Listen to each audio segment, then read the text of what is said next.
आज के वीडियो में मैं लेके आया हूँ कंप्लीट मदरबोर्ड की इंफॉर्मेशन। क्या आप जानना चाहोगे? जानना चाहोगे तो वीडियो पूरा देखिए। Let's begin. लेकिन वीडियो में आगे बढ़ने से पहले मैं आपको बताऊं दोस्तों कि आप अगर नए मेहमान हो हमारे चैनल पे तो सब्सक्राइब करना है और सब्सक्राइब के बाजू में जो नीचे बटन दिखाई दे रहा है बेल आइकॉन का, उस पर भी क्लिक कीजिएगा ताकि मैं जब भी नया वीडियो डालूंगा तो मेरे वीडियो की नोटिफिकेशन आपको टाइम पे मिलेगी। चलिए बढ़ते हैं आज के टॉपिक की ओर। सबसे पहले तो मदरबोर्ड में मैं आपको ये बताऊं कि मदरबोर्ड को सिस्टम बोर्ड या सर्किट बोर्ड भी कहा जाता है, लेकिन इसे मदरबोर्ड ही क्यों बोलते हैं ये भी मैं पहले आपको बताना चाहूंगा। मदरबोर्ड इसीलिए बोलते हैं क्योंकि जैसे कि आप एग्जांपल ले लो, आपके घर में मदर कोऑर्डिनेट करती सभी रिलेशन, सो वैसे ये घर के सारे मेंबर्स को कोऑर्डिनेट करने वाली मम्मी होती, मदर होती, वैसे ही कंप्यूटर में यहाँ पे सारे डिवाइसेस को कोऑर्डिनेट करने के लिए होता है बोर्ड, उसे हम मदरबोर्ड कहते हैं। वैसे ये सर्किट इसके अंदर बहुत सारे हैं, इसे सर्किट बोर्ड भी कहते हैं, सिस्टम बोर्ड भी कहते हैं क्योंकि ये सिस्टम की सारी यूनिट्स यहाँ पे एलोकेट करता है। लेकिन ये मदरबोर्ड ये नाम फेमस है और मदरबोर्ड ये नाम क्यों आ गया ये तो आपको अभी समझ में आया होगा दोस्तों। अब मैं आपको बताऊं कि यहाँ पे मदरबोर्ड के ऊपर जो पार्ट्स रहते हैं अलग अलग, वो कौन कौन से रहते हैं, उसका क्या यूज़ है, कहाँ पे सीपीयू लगता है, कहाँ पे रैम लगती है और कैसे आप रैम को अटैच कर सकते हैं, सारी चीज़ें यहाँ पे मैं बता रहा हूँ आपको। तो सबसे पहले मैं आपको मदरबोर्ड में ये दिखाऊं कि यहाँ पे कुछ आपको स्क्वायर जैसा दिख रहा है, ये है सीपीयू सॉकेट जहाँ पे हमारा सीपीयू इंस्टॉल होगा। बहुत सारे केसेस में मैं आपको यहाँ पे दूसरा मदरबोर्ड दिखाता हूँ जहाँ पे सीपीयू ऑलरेडी इंस्टॉल है और इस मदरबोर्ड के ऊपर सीपीयू सॉकेट में लगता है और सीपीयू सॉकेट का लोकेशन कहाँ पे ये मैंने आपको बता दिया।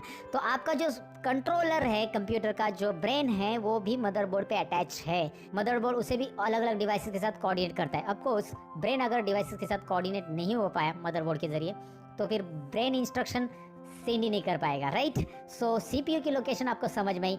अब मैं आपको बताऊं कि सीपीयू के बाजू में ये बड़ा सा, जैसे कभी ये गोल्डन कलर का रहता है, कभी ये सिल्वर कलर का रहता है, अलग अलग कलर के रहते हैं। यहाँ पे ये जो बड़ा सा मेटल दिख रहा है, ये मेटल हीट सिंक मटेरियल है ये, और इसके नीचे है एक ब्रिज, उसे नॉर्थ ब्रिज बोलते हैं। सीपीयू के बाजू में जो होता है वो नॉर्थ ब्रिज होता है और उसी के आगे आएंगे तो साउथ ब्रिज। ये थोड़े से टेक्निकल टर्म है, साउथ ब्रिज और नॉर्थ ब्रिज, लेकिन नाम तो आपको पहचान के लग रहे हैं ना, वर्ड टू वर्ड। ये ब्रिज भी सीपीयू की तरह ही है, लेकिन एक छोटा सा प्रोसेसर मानो इसे, नीचे एक प्रोसेसिंग की तरह चिप रहता है, उसको कूलिंग करने के लिए ऊपर ये लगाया गया है। लेकिन ये मदरबोर्ड के ऊपर इनबिल्ट रहता है, एक्सटर्नली नहीं लगाया जाता है। सीपीयू एक्सटर्नली लगाया जाता है, माइक्रो प्रोसेसर याद रखना है।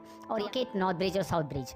यहाँ पे मैं आपको बताऊँ कि ये मेमोरी स्लॉट के बारे में डिटेल में, यहाँ पे रैम लगती है, रैंडम एक्सेस मेमोरी, जो कि कंप्यूटर में टेम्पररी मेमोरी रहती है। कंप्यूटर का स्पीड बढ़ाने का काम वो करती है। कंप्यूटर में जो भी डेटा इंस्ट्रक्शन प्रोसेस करना है वो रैम के थ्रू फास्ट प्रोसेस होता है। सिंपल है। रैम में अलग अलग टाइप आते हैं। पुराने रैम अगर देखेंगे तो एचडी रैम से चालू हुआ था, DDR, DDR2, DDR3, DDR4। अब DDR4 में लेटेस्ट रैम हम यूज़ करते हैं, उसमें भी साइज डिपेंड करता है, 4GB का है, 8GB का है या 16GB का है। तो फिलहाल मैं आपको बताऊं कि यहाँ पे अगर आप रैम इंस्टॉल करोगे वो रैम मदरबोर्ड के साथ कोऑर्डिनेट होगी इस मेमोरी स्लॉट की वजह से। मेमोरी स्लॉट समझ में आपको, यहाँ पे रैम लगती है। चलिए आगे बढ़ते हैं। मेमोरी के बारे में मैंने बताया, यहाँ पे ग्राफिक कार्ड लगता है जब आप कोई गेमिंग प्रोसेसर बनाना चाहते हो या फिर आप कोई high graphic and software use कर रहे हैं, जैसे कि ऑटोकैड है जिसमें 3D यूज़ कर रहे हो, 3ds मैक्स है, रिविट है, ऐसे बहुत सारे अलग अलग 3D सॉफ्टवेयर है, 3D गेम्स के सॉफ्टवेयर भी होते हैं। So that time you need to install graphic cards in your computer, और वो इंस्टॉल करना है तो इस मदरबोर्ड के ऊपर पहले से स्लॉट दिया रहता है जहाँ पे आपको ग्राफिक कार्ड लगाना रहता है। ग्राफिक कार्ड कैसे रहता है ये सामने इमेज आपको दिखाई दे रहे हैं दोस्तों। फिलहाल मैं आपको बताऊँ कि ग्राफिक कार्ड के बाजू में एक व्हाइट स्लॉट है, इसे बोला जाता है PCI। इसे AGP स्लॉट बोलते हैं ग्राफिक कार्ड को, तो इसे बोलते हैं PCI, peripheral component interconnect. Peripheral component interconnect यानी कि यहाँ पे हम कोई भी डिवाइसेस इंटरकनेक्ट कर सकते हैं पेरिफेरली। लेकिन कैसे? आप अगर मदरबोर्ड का बैक पैनल देखेंगे, ये बैक पैनल है मदरबोर्ड का, बैक पैनल में बहुत सारे अलग अलग कनेक्शंस है। यू कैन सी देयर कि बैक पैनल के अंदर यहाँ पे USB है, देन आपका लैंड्स की। लेकिन मैं आपको बताऊँ कि बैक पैनल में से कोई भी पार्ट अगर नहीं वर्क कर रहा है तो आप उसके लिए कार्ड खरीद के यहाँ पे इंस्टॉल कर सकते हैं। जी हाँ, साउंड कार्ड मिलता है, नेटवर्क इंटरफेस कार्ड मिलता है, NIC कार्ड, या फिर USB कार्ड भी मिलता है, VGA का भी अलग सा कार्ड मिलता है डिस्प्ले के लिए। तो वो यहाँ पे इंस्टॉल करके आप एक्सटर्नली उसे कनेक्ट कर सकते हैं। Peripheral component interconnect, PCI slot. Okay, इतना ही मैं इसके बारे में बताना चाहूँगा। जो स्लॉट दिखाई दे रहे हैं 1, 2 और यहाँ पे आपको 2 और दिखाई दे रहे हैं। तो कभी कभी मदरबोर्ड पे 4 रहते हैं, कभी मदरबोर्ड पे 2 रहता है, तो इसे SATA स्लॉट बोलते हैं। SATA स्लॉट में हम SATA हार्ड डिस्क कनेक्ट करेंगे या कनेक्ट किया जा सकता है SATA केबल के जरिए। यहाँ पे कोई भी स्लॉट में आप उसे लगा सकते हैं, एक हार्ड डिस्क या DVD राइटर भी आप यहाँ पे कनेक्ट कर सकते हैं। आपका SATA DVD राइटर कनेक्टेड होगा जिससे SATA केबल रहेगी। अगर वो पुराना मदरबोर्ड है तो उसमें SATA नहीं रहता है, ID ही रहता है। आपका मदरबोर्ड पुराना है तो यहाँ पे एक ID का एग्जाम्पल दिया है, integrated drive electronic. Integrated drive electronics में 40 पिन कनेक्शन था, यहाँ पे SATA उसे रिप्लेस करके 7 पिन में डेटा केबल बना आ चुका है। यहाँ पे बहुत बड़ी केबल आती थी पुरानी। आईडी तो अभी बंद हो गया फिलहाल, तो आईडी स्लॉट आपको नए मदरबोर्ड में देखने नहीं मिलेंगे। तो आगे मैं आपको बताऊँ, यहाँ पे आपको कुछ पिंस दिखाई दे रहे हैं, नीडल्स दिखाई दे रहे हैं, इसे हम हेडर्स भी बोल सकते हैं। तो ये जो पिंस है इसमें फ्रंट पैनल रहता है। फ्रंट पैनल जो होता है, आगे आपके स्टार्ट बटन, रिस्टार्ट बटन या फिर हार्ड डिस्क एलईडी या पावर एलईडी, ये चारों का मिलके होता है फ्रंट पैनल। फ्रंट पैनल को कैसे कनेक्ट किया जाता है इसकी इन्फॉर्मेशन आपको दी जाएगी, लेकिन इसे फ्रंट पैनल बोलते हैं, जो कि आगे के केबल से यहाँ पे कनेक्ट होती है सीपीयू का फ्रंट पैनल। और सीपीयू के फ्रंट पैनल में जो यूएसबी लगते हैं वो यहाँ पे कनेक्ट होते हैं, जो कि आपको यहाँ पे दिखाई दे रहे हैं यूएसबी के लिए कनेक्शन से। यहाँ पे यूएसबी और ऑडियो ऐसे दो अलग अलग प्रकार के रहते हैं। अब इसमें ऑडियो कैसे पहचानेंगे और यूएसबी कैसे? जहाँ पे आपको 10th नंबर की पिन एम्प्टी दिखती है वो यूएसबी रहती है, और जहाँ पे आपको जिस इसमें नीडल्स में या जिस हेडर्स में 9th नंबर की पिन एम्प्टी रहती है वो हेडर्स या उसे उन पिन्स को ग्रुप को ऑडियो, फ्रंट ऑडियो बोला जाता है। और फ्रंट यूएसबी क्या है मैंने आपको बता दिया। अब आपको यहाँ पे मदरबोर्ड के ऊपर आना है। बैक पैनल तो हम बाद में देखेंगे। यहाँ पे मदरबोर्ड के ऊपर जितने भी डिवाइसेस कनेक्ट होने वाले हैं उन सबको पावर देने का काम मतलब यहाँ पे SMPS के जरिए होता है। पावर सप्लाई रहता है, जो पावर सप्लाई का यहाँ पे ATX पावर कनेक्टर लगता है। ATX 24 पिन पावर कनेक्टर से यहाँ पे रखता है। और यहाँ पे और एक पिन आपको दिखाई दे रही है जिसका लोकेशन अलग अलग जगह पे रहता है। ये यहाँ पे सीपीयू के बाजू में ये कभी कभी होता है। ये है 12 वोल्ट पावर कनेक्टर, यहाँ पे लगता है 12 वोल्ट पावर कनेक्टर, यानी येलो और ब्लैक पिन इसमें लगती है। ब्लैक तो अर्थिंग रहती है, येलो 12 वोल्ट पावर कनेक्टर रहता है। तो ये मैंने आपको बताया पावर सप्लाई मदरबोर्ड पे कहाँ पे SMPS से कैसे आता है, कहाँ पे लगा जाता है। अच्छा, यहाँ पे आपको एक बैटरी दिखाई दे रही है, CMOS बैटरी, जैसे घड़ी का सेल रहता है वैसे ये है। और ये CMOS complementary metal oxide semiconductor इसे बोलते हैं। CMOS बैटरी का काम होता है कि आपके कंप्यूटर में जो मदरबोर्ड है उसमें टाइम जनरेट करेगा। 3 साल तक इसकी वो लाइफ रहती है, उसके बाद आपको रिप्लेस करनी पड़ती है या ऑटोमेटिक रिचार्ज होती है वहाँ पे अंदर ही। CMOS complementary metal oxide semiconductor ये जो होता है आपका, जब आप कंप्यूटर स्टार्ट करते हो तो करंट टाइमिंग या करंट डेट बताने के लिए हमेशा आप कंप्यूटर अभी शट डाउन करोगे, जब भी चालू करोगे तो करंट डेट और टाइमिंग आ जाएगी, क्योंकि वो डेट एंड टाइम सेव करता है।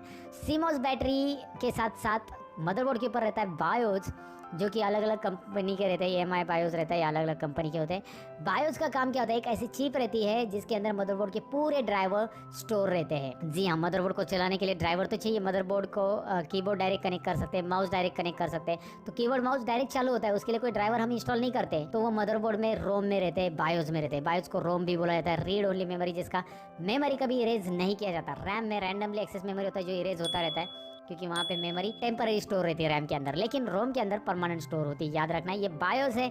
इसके बारे में आपको पता चला होगा, बायोस के बारे में बेसिक इनपुट आउटपुट सिस्टम, याद रखना फुल फॉर्म उसका, क्योंकि उसमें बेसिक इनपुट आउटपुट सिस्टम के सारे ड्राइवर्स रहते हैं। वो आपको डायरेक्टली कंप्यूटर चालू करने के बाद कीबोर्ड माउस कनेक्ट होने से पता चल जाते हैं। तो यहाँ पे बाकी के जो अलग अलग इलेक्ट्रॉनिक डिवाइस है, इसमें कैपेसिटर्स वगैरह आते हैं। ये इलेक्ट्रॉनिक डिवाइस है and it coordinates all the device, उसके लिए ज़रूरी रहता है, उसको आपको हाथ नहीं लगाना है। उसके बाद CPU फैन कहाँ पे कनेक्ट किया जाता है, उसके लिए यहाँ पे CPU फैन कनेक्ट करने के लिए हेडर्स रहते हैं। ये जो मैं आपको दिखा रहा हूँ ये CPU फैन के कनेक्शन के हेडर्स है। ओके, अब मुझे आपको बैक पैनल की तरफ लेके जाना है, और ये तो मैंने मदरबोर्ड के पूरे पार्ट्स के बारे में बता दिया। बैक पैनल के बारे में अभी मुझे बताना है, तो मैं यहाँ पे लेके आता हूँ back panel. Now you can see back panel. यहाँ पे सबसे ऊपर पहले आपको दिखाई दे रहा है लेफ्ट साइड में कीबोर्ड कनेक्शन PS2 का है, राइट साइड में माउस कनेक्शन। PS2 के कीबोर्ड और माउस लगते हैं। PS2 पिन स्क्रीन पे आपको दिखाई दे रही है। इसे थोड़ा सा लगाने के लिए ध्यान से लगाना है, नहीं तो इसकी पिन टेढ़ी हो गई तो फिर आपको सीधी करनी पड़ेगी। कभी कभी ये टूट भी जाती है, सो फिर डिफिकल्टी तैयार होती है, तो इसीलिए इसे ध्यान से लगाना पड़ता है। लेकिन PS2 अभी बहुत कम हो गया, क्योंकि अभी USB फास्ट आ चुका है, तो USB कीबोर्ड और माउस मिलते हैं। और यहाँ पे USB कनेक्शन आपको दिखाई दे रहा है, जिसमें आप keyboard mouse pen drive USB के सारे डिवाइसेस लगा सकते हैं। यहाँ तक स्कैनर, प्रिंटर सारे USB से कनेक्टेड है आजकल, तो आप वहाँ पे लगा सकते हैं। तो यहाँ पे आगे मैं बताऊँ कि ये जो है इसे COM1 बोलते हैं। ये नए मदरबोर्ड में आपको नहीं देखने मिलेगा। COM1 यानी इस पोर्ट को सीरियल पोर्ट बोला जाता है, और राइट साइड में पैरेलल पोर्ट। ये बड़े बड़े प्रिंटर या प्लॉटर कनेक्ट करने के लिए पुराने ज़माने में यूज़ किया जाता था, लेकिन अभी ये प्लॉटर या जो पैरेलल पोर्ट है प्लॉटर कनेक्ट करने के लिए या सीरियल पोर्ट है, ये अभी नए वाले मदरबोर्ड में आपको देखने नहीं मिलेगा, क्योंकि USB कनेक्शंस उसकी जगह रिप्लेस हो चुका है। USB काफ़ी स्पीड से आपका डेटा ट्रांसफर करता है डिवाइसेस के पास। उसके नीचे ये जो दिखाई दे रहा है आपको 15 पिन का, ये VGA है, जहाँ पे आपका मॉनिटर का वायर लगने वाला है। VGA video graphic adapter. तो जब भी आपको मॉनिटर कनेक्ट करना है तो आपकी मॉनिटर की पिन यहाँ पे लगने वाली है दोस्तों। तो VGA के बारे में मैंने बताया। USB तो आपको पता है, यहाँ पे आपको लगाना है आपके PC के अंदर इंटरनेट कनेक्ट करना है, तो उसका लैन कनेक्शंस का ये है, मतलब ये इंटरनल NIC कार्ड है। मदरबोर्ड के ऊपर नेटवर्क इंटरफेस कार्ड इसे बोलते हैं, इसमें हम अपना इंटरनेट का वायर लगा सकते हैं। And finally here you can find out the speaker and all. तो यहाँ पे आपका साउंड सिस्टम लगता है, मिडल में आपका हेडफोन वगैरह लगता है। और यहाँ पे आपका माइक वगैरह लगता है ये एम्पलीफायर वगैरह के लिए। सो ये है कंप्लीट मदरबोर्ड की इन्फॉर्मेशन दोस्तों। मैंने कोशिश की है मदरबोर्ड के हर एक पार्ट्स की जानकारी देने की। सो कैसे लगी दोस्तों आपको ये मदरबोर्ड की इन्फॉर्मेशन? उम्मीद है आपको पसंद आई होगी, और पसंद आई तो आपको करना ये है कि लाइक बटन पे क्लिक करना है। कम से कम अपने एक दोस्त के साथ ज़रूर शेयर कीजिए, क्योंकि वो किसी और के साथ शेयर करेगा तो ऐसे ही वीडियो शेयर होते जाएगा। और कमेंट लिखना ना भूलिए कैसे था आज का ये वीडियो। उम्मीद है आपको पसंद आया होगा और आपने लाइक और कमेंट ऑलरेडी किया होगा। चलिए मिलते हैं अगले कुछ और कंप्लीट टेक्नोलॉजी भरे वीडियो में। तब तक चैनल पे और भी टेक्नोलॉजी टिप्स एंड ट्रिक्स के वीडियोज़ है, देखिएगा ज़रूर। लेता हूँ आपसे अलविदा। सीखते रहो, सिखाते रहो।